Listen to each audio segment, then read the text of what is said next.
नमस्कार दोस्तों, स्वागत है आपका आस्क अ क्वेश्चन में। आज का क्वेश्चन मैं ले रहा हूं शेयर ट्रेडिंग एंड इन्वेस्टमेंट से। बहुत सारे लोग बाग मेरे से ये पूछते हैं कि डीमैट अकाउंट और ट्रेडिंग अकाउंट में क्या डिफरेंस होता है। तो आज के इस वीडियो में आपका कंफ्यूजन दूर हो जाएगा। आप लोगों को बेसिक कंफ्यूजन किस चीज में होता है? पर्स में रखे हुए कैश में और घर में जो सेफ रखा है उसमें जो कैश रखा हुआ है, यही डिफरेंस होता है। इसलिए आप कंफ्यूज हो जाते हैं। All confusion will be remove today. एक बार देखते हैं कि आपका पैसा और आपके शेयर्स कहां रखे रहते हैं।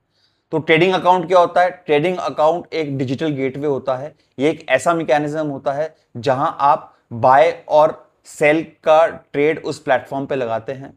और ये ट्रेडिंग अकाउंट स्टॉक एक्सचेंज से जुड़ा हुआ होता है। आप जैसे ही कोई भी अपना ट्रेडिंग ऑर्डर लगाते हैं, वो एक्सचेंज को जाता है। एक्सचेंज से एग्जीक्यूट होने के बाद इंफॉर्मेशन सर्कुलेट होती है। अगर मान के चलिए कि आपको 10 शेयर खरीदने हो, तो आपको अपने ट्रेडिंग प्लेटफॉर्म के ऊपर एक 10 शेयर खरीदने का ऑर्डर लगाना पड़ेगा। तो ये क्या करता है? ये टेम्पररी आपके जो कैश है, जितना आपको परचेज करना है स्टॉक, वो कैश को होल्ड करके रखता है और आपके बैंक अकाउंट से लिंक रहता है। तो बैंक अकाउंट से पैसा ट्रांसफर हुआ ट्रेडिंग अकाउंट में, और ट्रेडिंग अकाउंट से आपने ट्रेड का बाय 10 स्टॉक्स का ट्रेड लगाया और वो स्टॉक एक्सचेंज को जाता है। तो ये होता है ट्रेडिंग अकाउंट। प्लेटफॉर्म होता है, डिजिटल गेटवे है जहां आप अपनी ट्रेड लगाते हैं।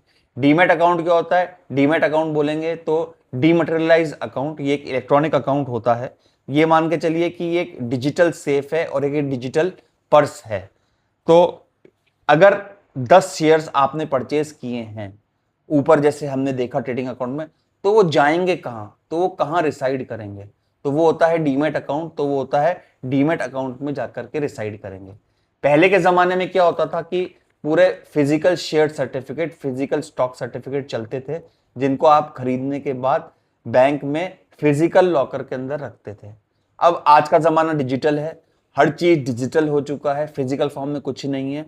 तो डीमैट अकाउंट, जहां आपका पहले के जमाने में फिजिकल लॉकर या फिजिकल सेफ होता था, वो आज के जमाने में डिजिटल लॉकर में कन्वर्ट हो गया है। तो हर चीज डिजिटल है, सब चीज डिजिटल अकाउंट्स में स्टोर रहती है, चाहे वो स्टॉक्स हों, चाहे वो बॉन्ड्स हों, चाहे वो एक्सचेंज ट्रेडेड फंड्स हों, और वो सेफली लॉन्ग रन में वहां पे सिक्योर हेल्ड रहता है। अब ये सिस्टम काम कैसा करता है? तो 3 चीजें होती हैं। एक होता है बैंक अकाउंट, एक होता है ट्रेडिंग अकाउंट, और एक होता है आपका डीमैट अकाउंट। ये तीनों आपस में लिंक होते हैं। तो ये सिस्टम वर्क कैसे करता है? बैंक अकाउंट से ट्रेडिंग अकाउंट में टेंडरली पैसा जाएगा। ट्रेडिंग अकाउंट में आपने 10 शेयर 20 शेयर का ऑर्डर एग्जीक्यूट किया, ऑर्डर उसमें अपलोड किया। वो ऑर्डर एक्सचेंज को जाएगा, स्टॉक एक्सचेंज को। स्टॉक एक्सचेंज में वो ऑर्डर एग्जीक्यूट होगा। ऑर्डर एग्जीक्यूट होने के बाद बैंक से पैसा कट जाएगा, और जो शेयर होगा वो आपके डीमटेरियलाइज अकाउंट, डीमैट अकाउंट में एलोकेशन हो जाएगा। तो ये होता है पूरा 3 in 1 account system: bank account, trading account and demat account.